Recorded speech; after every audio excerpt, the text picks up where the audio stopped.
So anyway, he came to live with me for about, like, I want to say 3 years, when I lived with my uncle and my uncle's girlfriend. If you look back, you'll see the story I tell you about, like when he was in the basement and everything, and something like was off with him, and we had to call the ambulance for him again. But every time he would do that, he would use that because he knows, like, that tugged on my heartstrings. So he would use that, and my uncle would always want to kick him out and throw him in the streets and be like, because he wasn't paying, he wasn't working, he wasn't doing anything. But at the same time, I'm like, no, no, it's family. Same thing with my uncle. Like when everything was getting shut off, my grandparents asked me so many times, they're like, do you want to come live with us? You should come home. You should come home. And I said, no, you don't do that to family. I said, no, you don't do that to family. Yeah, they were always okay with doing things to me, right? I was the scapegoat. It was always me. Um yeah. Like I don't know. I don't understand that. Like, so you don't do that to family, right? So I would stick up for him all the time, and if things would get crazy, he would manipulate me and tell me, he would send me messages, I'm gonna do it, I'm gonna do it, I'm gonna do it. My cousin Danny would do the same thing. They would play on my heartstrings and manipulate me. um I was a wreck for a very long time because of stuff like that. Like, they would just do things like that constantly. Even my sister, I never get credit for the good things that I would do for her. I would be very understanding with her. But she would go around, because my mom, the way she trained her, she would go around telling people how horrible a person I was, how bad I was to her. Yet everybody that would treat her shitty got better treatment than me. She would go around. She would call me out of the blue, like, every single weekend. And when I was driving, I was going to school and stuff and studying. I was going to school for the medical, and I would be studying and have finals and stuff, and she'd call me up and be like, Jackie, can you take me to work? And when her bus line was like right there, it would take her right there, but it was just easier to call me. Even one time I stopped studying, coming out in the cold freezing weather to take her to work, to pick her up from work. She asked me the one day. And then if I told them, like, I didn't want to do it, or can you ask somebody else, because I was so stretched thin at that time. I was going to work in the morning. 7 to 3, and then I would hop on the Parkway and go to school in Berkeley and do the medical. So it's a lot to do extra stuff when you're studying. I maintained a 4.0 the whole time. So she would ask me too. She would be like, hey, can you come pick me up the one day? And she was dating this guy named Sam, right? So the one day I come out and I get there to pick her up, and my cousin Danny worked with her at the time, and he comes out and he's like, oh, she left. I'm like, so wait, you don't even respect me enough to, like, I stopped my studying and came out to pick you up, and you can't even give me respect enough to tell me that? I was so pissed off. And then after that, like, I stopped giving her rides because I was like, you're just disrespectful. I remember she begged me for so many jobs. She begged me for the job at the school, and I ended up getting fired because of her. Sticking up for her, no less. Sticking up for her when they were doing wrong stuff to her, because they tried to make me choose lines in the sand. Even one time I had to give a deposition on her because somebody came up to me that she probably was being nasty to, because she was just a nasty, mean person. And I always gave her a free pass because I knew that she was abused growing up, and I knew she had to stay with my mother when I was taken away and given to my grandparents. So I had a little bit of a reprieve from her. My poor sister was constantly being abused by the guy that my brother's father and stuff. It was bad.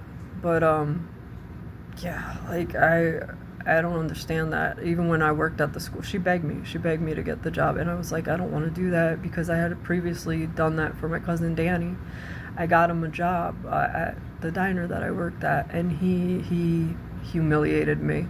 The way he was coming in. He was doing stuff left and right. It was just so embarrassing. And from then on, I was just like, no, I'm not getting any more family members jobs, because even my boss, Jacob, he asked me the one day, like, he kept taking him back, and I was getting upset. I was like, why is he pulled me in the office. He said, what do you want to do, Jackie? He said, because he was like, I keep bringing him back because of you. I said, because of me? I said, no. I said, get rid of him then, if that's the case. He was like, I was like, if he's not doing what he's supposed to do, get rid of him. At the end of the day, business is business, and he keeps doing it because he's manipulative. So anyway, that I didn't want to get my sister the job. I ended up getting her the job at the school, and then she started spiraling when my grandmother passed. And okay, that's understandable, but then she's very entitled too, because my mother raised her, and my mother's a rude, entitled person that thinks the world owes her something when they don't. But yeah, so she was spiraling out of control, and then but while I was at that school too, the same thing, like, she buddied up with somebody that ended up like betraying her so that she could get ahead. This girl, Michelle, ended up betraying her so that she could get ahead. She started like throwing sticks on her. You know how people step on the backs of others. So I got mad because what they were doing was illegal and it wasn't right, and I would have stuck up for anybody, you know.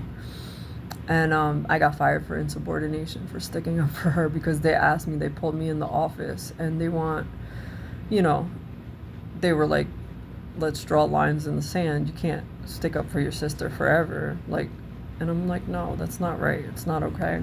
And it wasn't. And I ended up getting fired for sticking up for her. But while we were there, at one point in time, like, she would go and start fires and tell people how horrible a person I was, because anything good that I did was never ever brought up or remembered. It was just the bad things, or what she perceived to be the bad things. I would let a lot of stuff slide because I felt bad for her. And she would go around, and like, there was this one time where they would just like continuously like hurt me, and I would just like allow it. Like, you get what you allow too, so that's my fault. But she came in, like, she would talk to everybody, the girl Michelle that ended up doing her dirty, and like, you could just feel it, because she's a Leo. She lets you know that she's angry with you and pissed off with you, right? So I'm like, okay. I'm like, all right. So I asked her, because I'm more of the person, like, I want to talk to you. I will ask somebody straight up. If I know there's something wrong, let's figure out what we can do to fix it, right? So I asked her, is there something wrong? And she goes, yeah, there is. And I'm like, okay. I'm like, so what did I do? Because I don't know. And she's like, I know you don't know what you did. And I'm like, okay, so are you going to tell me what I did so we could fix it? And she's like, no, I'm not going to tell you what I did. I said, you know what? Go fuck yourself. Go fuck yourself. I said, you know what, if I'm trying to fix something and you know I don't know what I did and you're not going to tell me, that's horrible. So she wouldn't talk to me for like a month. She'd talk to everybody and like be really rude to me and nasty to me. And this lady, her and her were like feuding at the school. And the lady came up to me and said, your sister better watch her back. So I went and told my sister. I was like, Amber, I was like, whatever you're doing, stop, because she said you better watch her back. So now I had to give a deposition on her behalf, and that's when she started talking to me again. Same thing, like, I was great when I stood up for her when they were treating her horribly, but then she quickly forgot about that. Like, later on, like, I was working at the place, the diner that I was working at. She begged me again for that job, right? Okay, so I lost one job because of her nonsense. She begged me for that job. She tried to blackmail me when I was there. She was going to tell the one boss that was giving me problems while I was going through everything with my grandfather. She said she was going to tell him because I was interested in him, but nothing ever transpired because of the fact that he was married, and that's not who I am, and I wouldn't do something like that.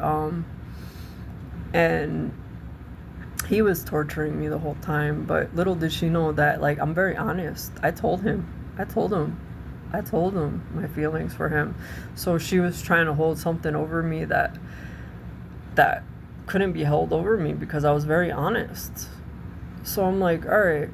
So she just would do horrible things like that to me constantly. Like I said, like, just to hurt me. So there was a point in time when I was working at the diner,